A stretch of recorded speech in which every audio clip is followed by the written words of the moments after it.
Hey everyone, Austin here again with another quick play. As you can see, today we're going to be attempting to run through Super Mario Brothers for the NES. One of my all-time favorite games and probably my favorite NES game I go back to the most. I have a lot of favorites. I always tell people it's hard for me to pick one favorite for anything because I've played so many games, but when it comes to NES, like this is my favorite game. This is the one I go back to the most. I love it. I love all three Mario games on the NES, or 4 if you count the the Japanese Super Mario 2. But the first one is the one I go back to the most, and it's such an easy pick up and play kind of game.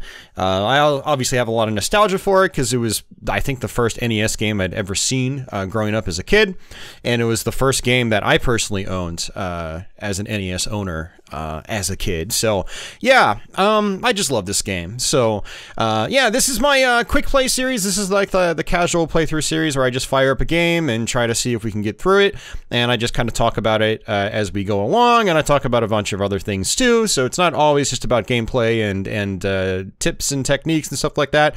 But yeah, we're going to attempt to run through Super Mario Brothers. I think we'll do pretty well here because, again, this is a game I've played a lot, not just on my channel, but just in general. Like, a lot of times when I'm just here by myself, off stream or, off recording, and I'm playing NES, I'll usually fire up Super Mario Brothers and just roll through it pretty quickly.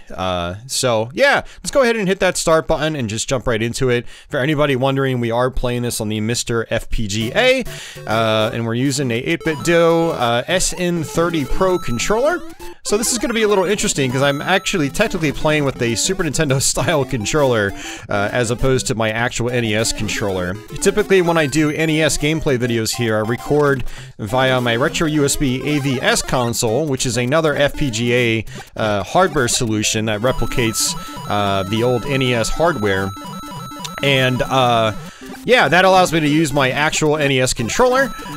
So typically when I do NES stuff here on my channel, I'm using an actual NES controller. But in this case, I am not. So this is going to be kind of interesting for me. But as you can see, we're kind of like blazing through the first level here. Everybody knows the first level of Super Mario Brothers. Maybe not everybody knows some of the later stages in this game. So what I plan on doing is actually trying to run through every single level. So starting off with 1, 2 here, we go into this pipe, we go underground, which was actually really cool for the time. So the level scenery changes, or the tiles change, and so you actually kind of feel like you're underground, especially with the background music. Go ahead and grab this star. We can actually run and duck. This game has some really unique physics that still feel great today. Like the physics in Super Mario Brothers were, honestly, I feel like they were kind of like ahead of their time. And they just have held up so well over the years. And the game just feels really good to run through.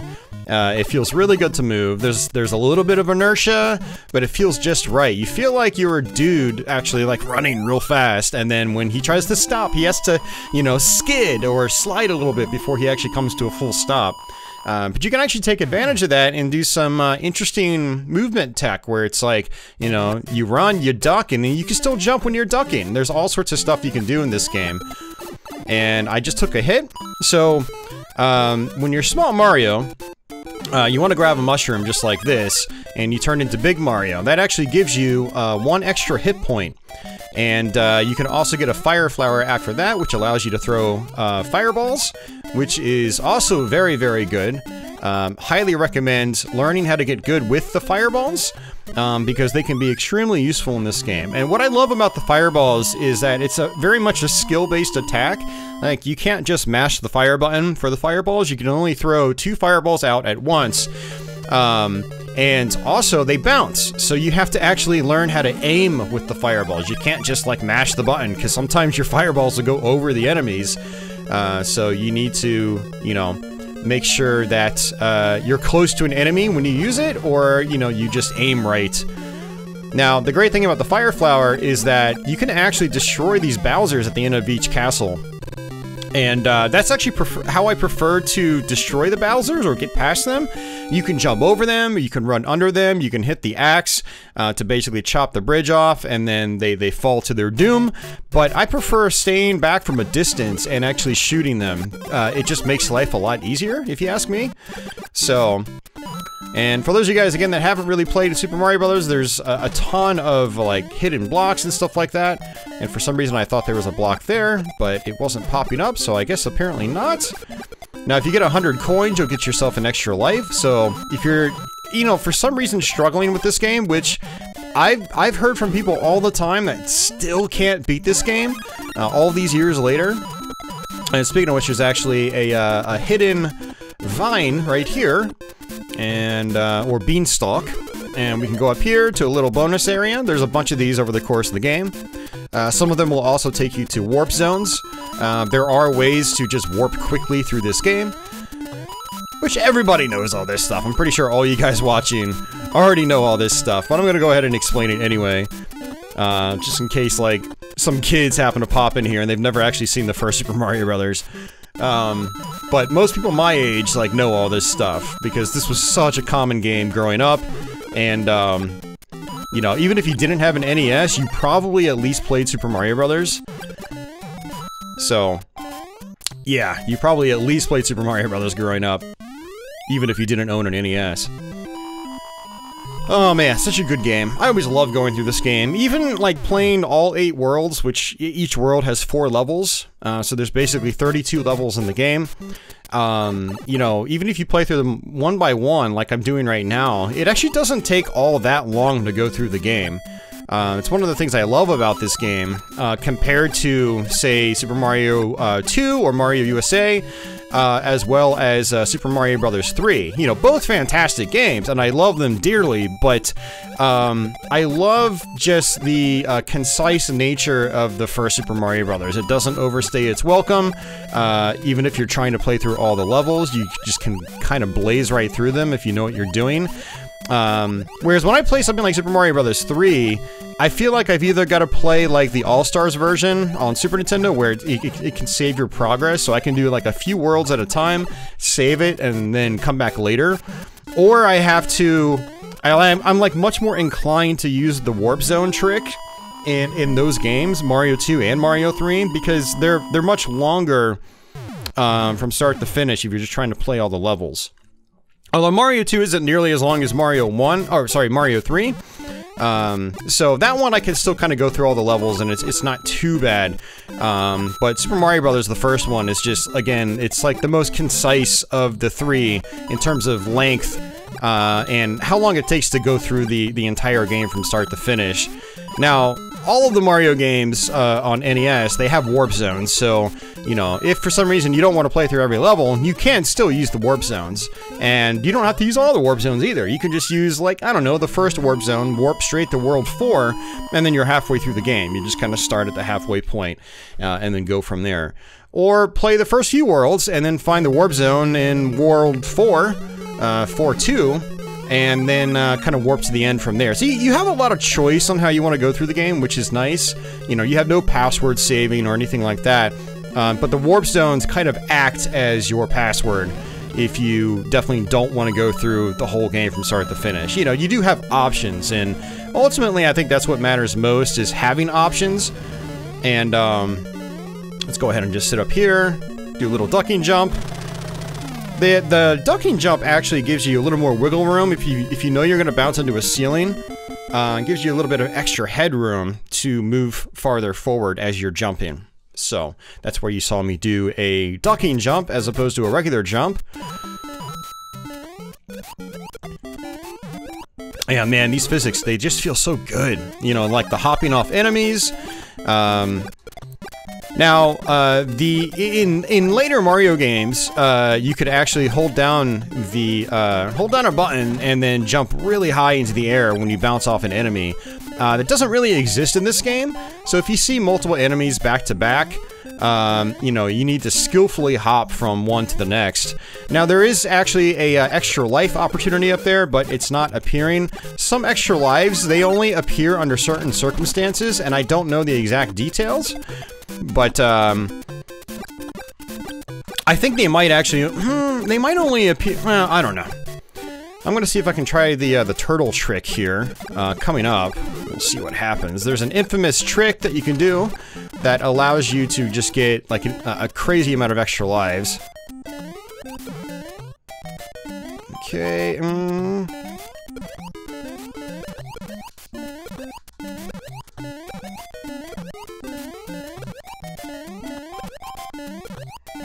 It's not working. Oh, I messed it up. Yeah, I wasn't able to get it, but basically what you want to do is you want to prep a shell kind of like halfway off one of the ledges, and then jump on it lightly, and then kind of like mash the A button, and then you'll just constantly hop off of it, and you'll eventually get a bunch of extra lives from it. And unfortunately I wasn't able to pull that off, but I had the right intentions at least. I was part of the way there. But yeah, it's a tough trick to do. You know, there was one point in time where I was like save state practicing it, and I was able to get it pretty consistently. You know, by practicing like that, I was eventually able to get it pretty consistently in actual regular runs of the game.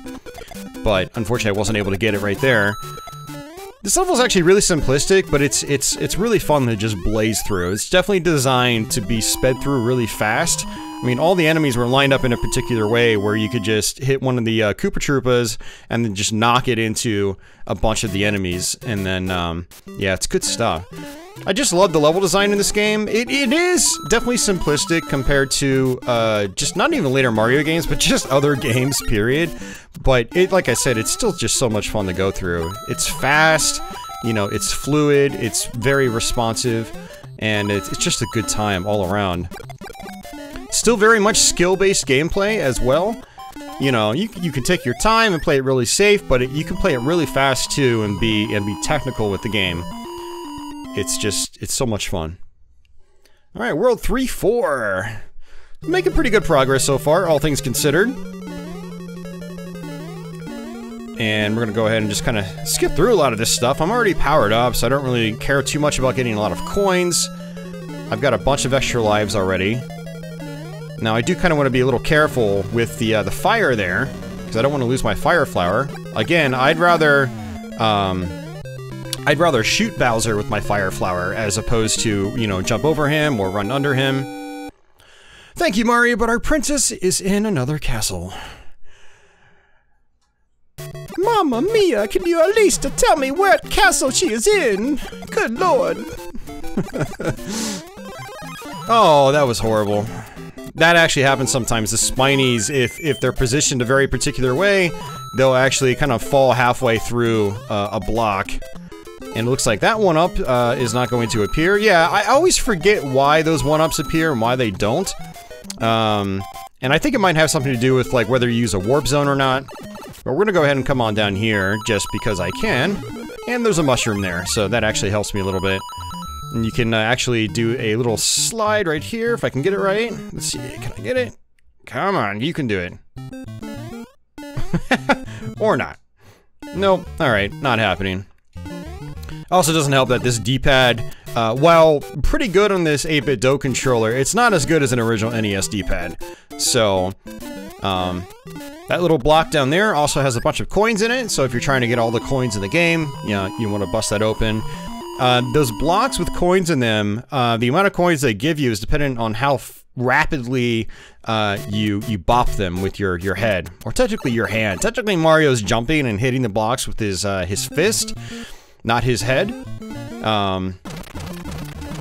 So we come down here, we get ourselves a fire flower, and there's another hidden block right around here, or here, or here. There we go.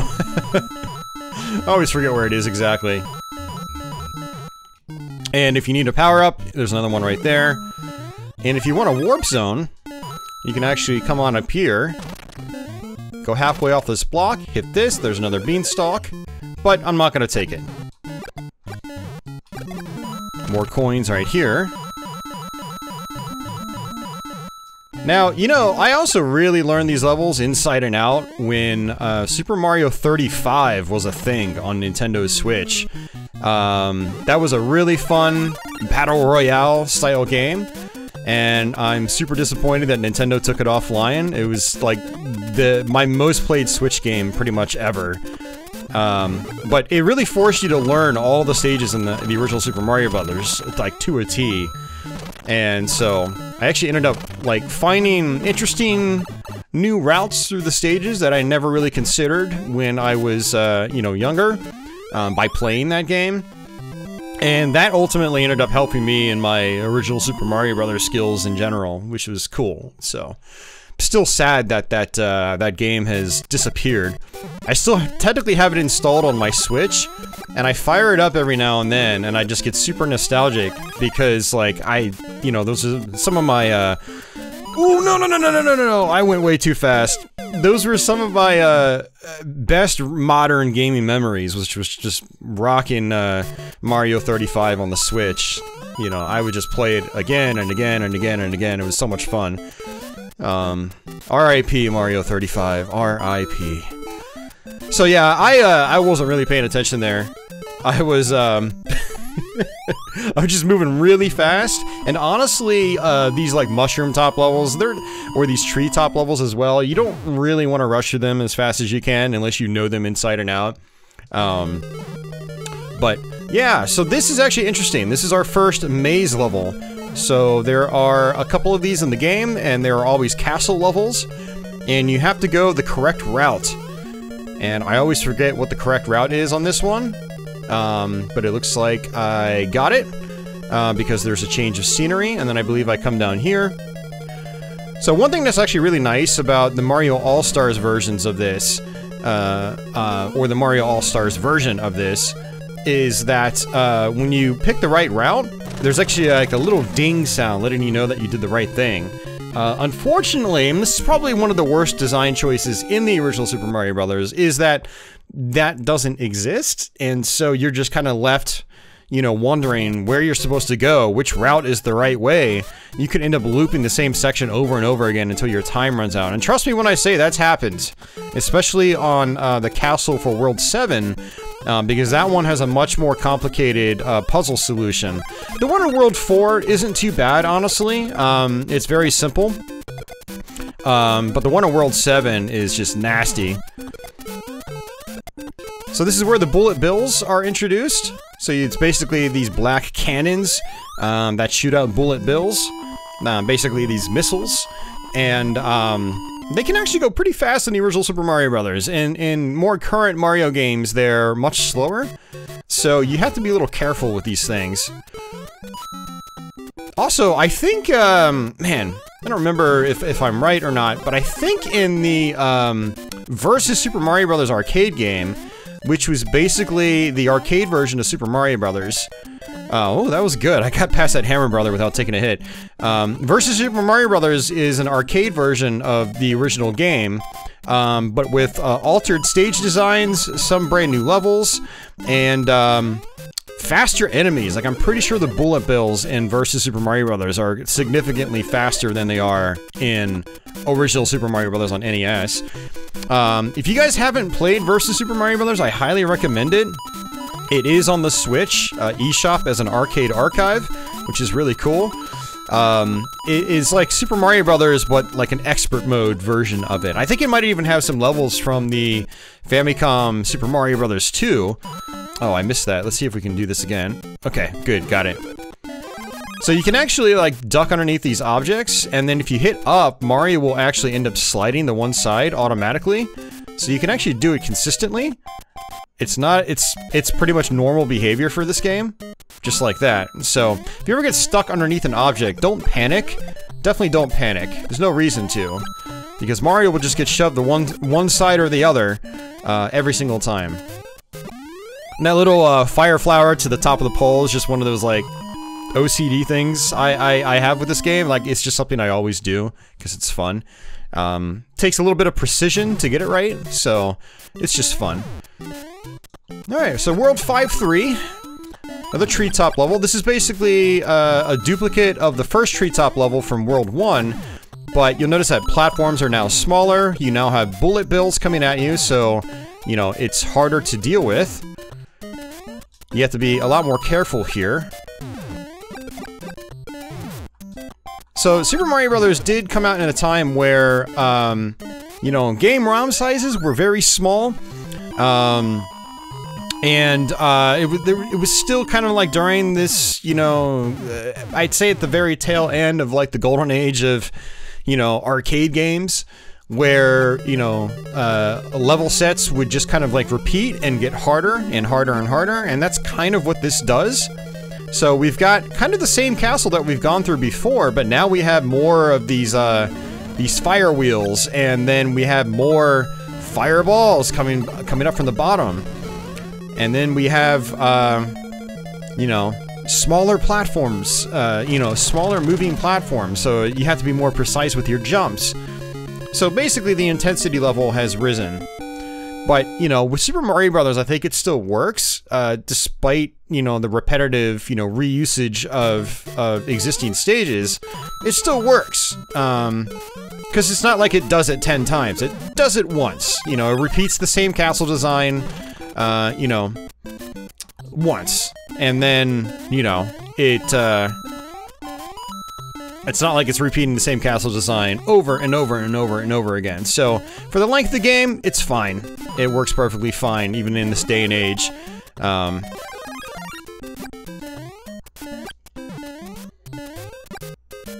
Yeah, I really love World 6 because it's got some of the more unique stages in the game. So, World 6-1 is always a lot of fun. And then, I think it's World 6-3 is another treetop stage, but it's completely gray. And it is, you know, pretty challenging, actually, compared to some of the other stages in the game. So, I'd say World 6 is probably the most unique in the game. And you got the Buzzy Beetles, which are the little black, shelled enemies. They cannot be killed with the fire flower, so you need to be careful around them. Don't just hop on them randomly, because they will come flying back at you just like that. So you have to be very careful. Also, as you can see with these pipes, you can actually sit on them and avoid the piranha plants, kind of like that. And I think there might be a star here. Yep, there it is. I'm just gonna run straight through the rest. Very fun level to run straight through if you're able to. And that right there was actually another opportunity to try to do the one-up trick, and I kind of wish I caught that before I just bolted to that area. I would have liked to have tried that trick again.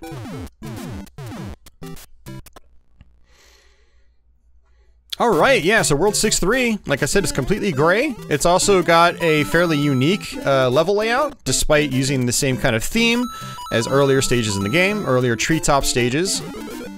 So, you know, this is a good, simple way of, like, mixing up the scenery as well as, you know, the gameplay layout.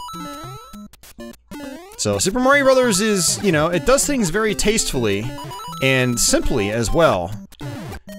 Does things in a very simple manner, but it's tasteful and it works. It works. So, the designers of Super Mario Brothers, they were smart. They were smart cookies.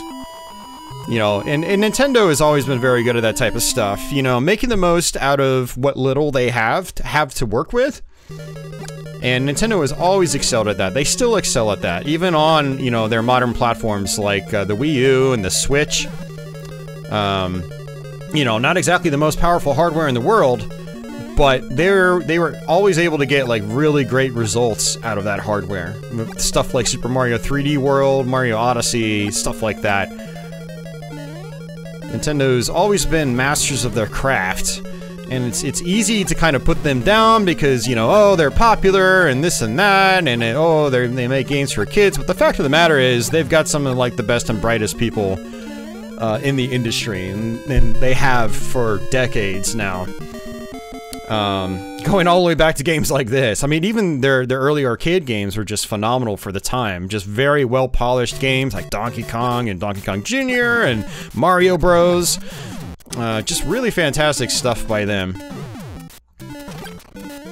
So this is actually... Oh, I was gonna say this is a really good level to just kind of skip through, but it's gonna be a little bit harder to do that now because I'm Small Mario.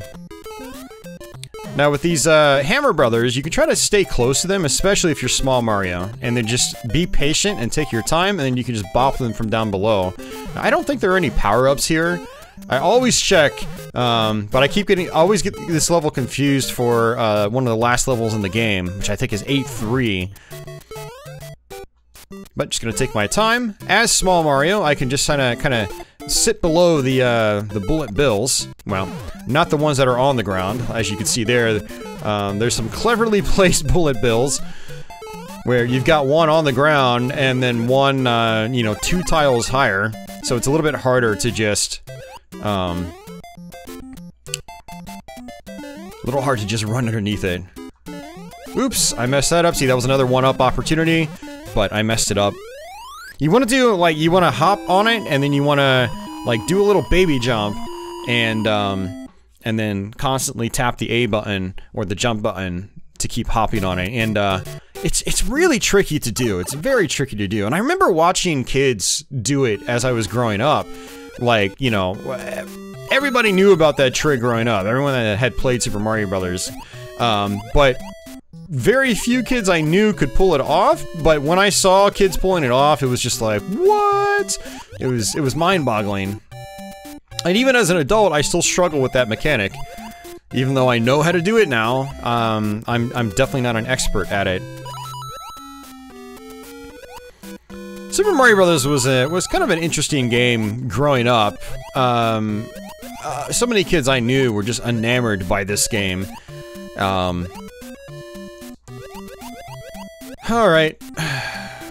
Alright, so these guys are bloopers, these squid-like enemies, and they can be a little irritating to deal with. Also, something I wanted to note is that there's actually like a current down here that'll actually pull you down, so you have to be careful about that. And I'd like to get this blooper on this side so I can get past him. Ideally, you get to the water levels with the fire flower. If you don't have the fire flower, then the water levels become a lot more challenging. You have to play a lot slower and a lot smarter. Whereas with the fire flower, you can just kind of run and gun and just shoot everything, which is also fun. Alright, World 7-3. We only have a handful of stages left, guys. So this is another repeat level. This is basically, you know, a repeat of an earlier stage in the game. But, again, it's a little more difficult now. You probably have more of what they call cheap cheeps. These are the fish-like enemies that fly through the air. But now you have more Koopa Troopas and things like that you have to watch out for. And here we go. And thankfully a lot of these levels, they aren't that long. So even though, like, they do repeat themes, you know, the stages aren't all that long to go through. They're not that tedious, they're just fast and fun and right to the point. And World 7-4, this is another puzzle level. And I believe we go down, and then we go to the middle, and then I think we go to the top. I think that's the pattern. And yep.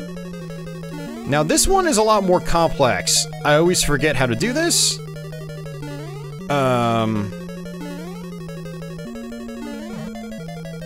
That was not right. Okay. So I'm pretty sure you're supposed to go... Oh, God, man. Oh, this is not gonna be good. Alright. I thought it was down, down...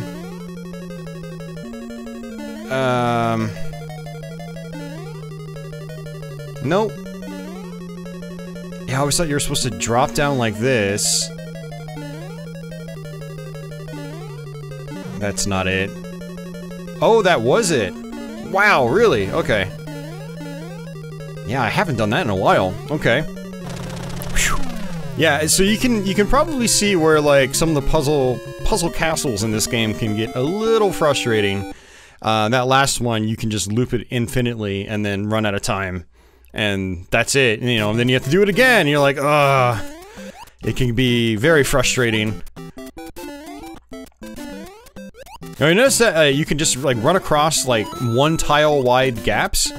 Very good to know in this game. That was something that was carried through to other Mario games as well. But yeah, this is World 8. You know, these are some tough levels. There are definitely some tough levels. Let's see what's up here. Just some coins. Alright. Jump. And there should be a star right here. And we could just run across just like this.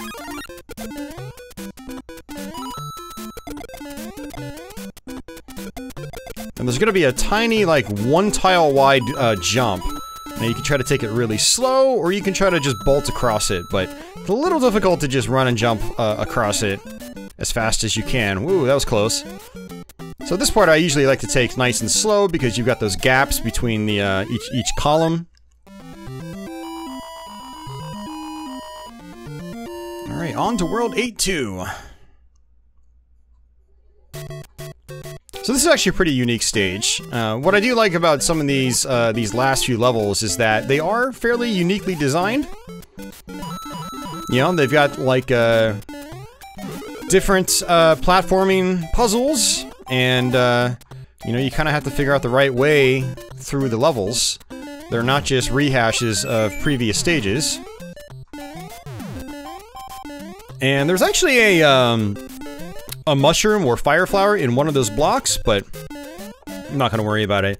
Now this part could be a little tricky, so what I like to do is actually stop, jump, and then move forward immediately, and then you'll just automatically run across that. You need to be running if you want to make that jump. You really do have to be running. So that was always one of the hardest parts in this game for a lot of us growing up. I remember so many kids just dying at that jump. Alright, there we go. As you can tell, if you get the flag, if you hit the top of the flagpole, you get the 5,000. Points don't really mean much in this game. So I never really play Super Mario Brothers for score. Now, I actually just turned into Small Mario, and that's perfectly fine. You can actually be Fire Flower Mario by the end of this level if you play it just right. So I want to say our first mushroom is right here.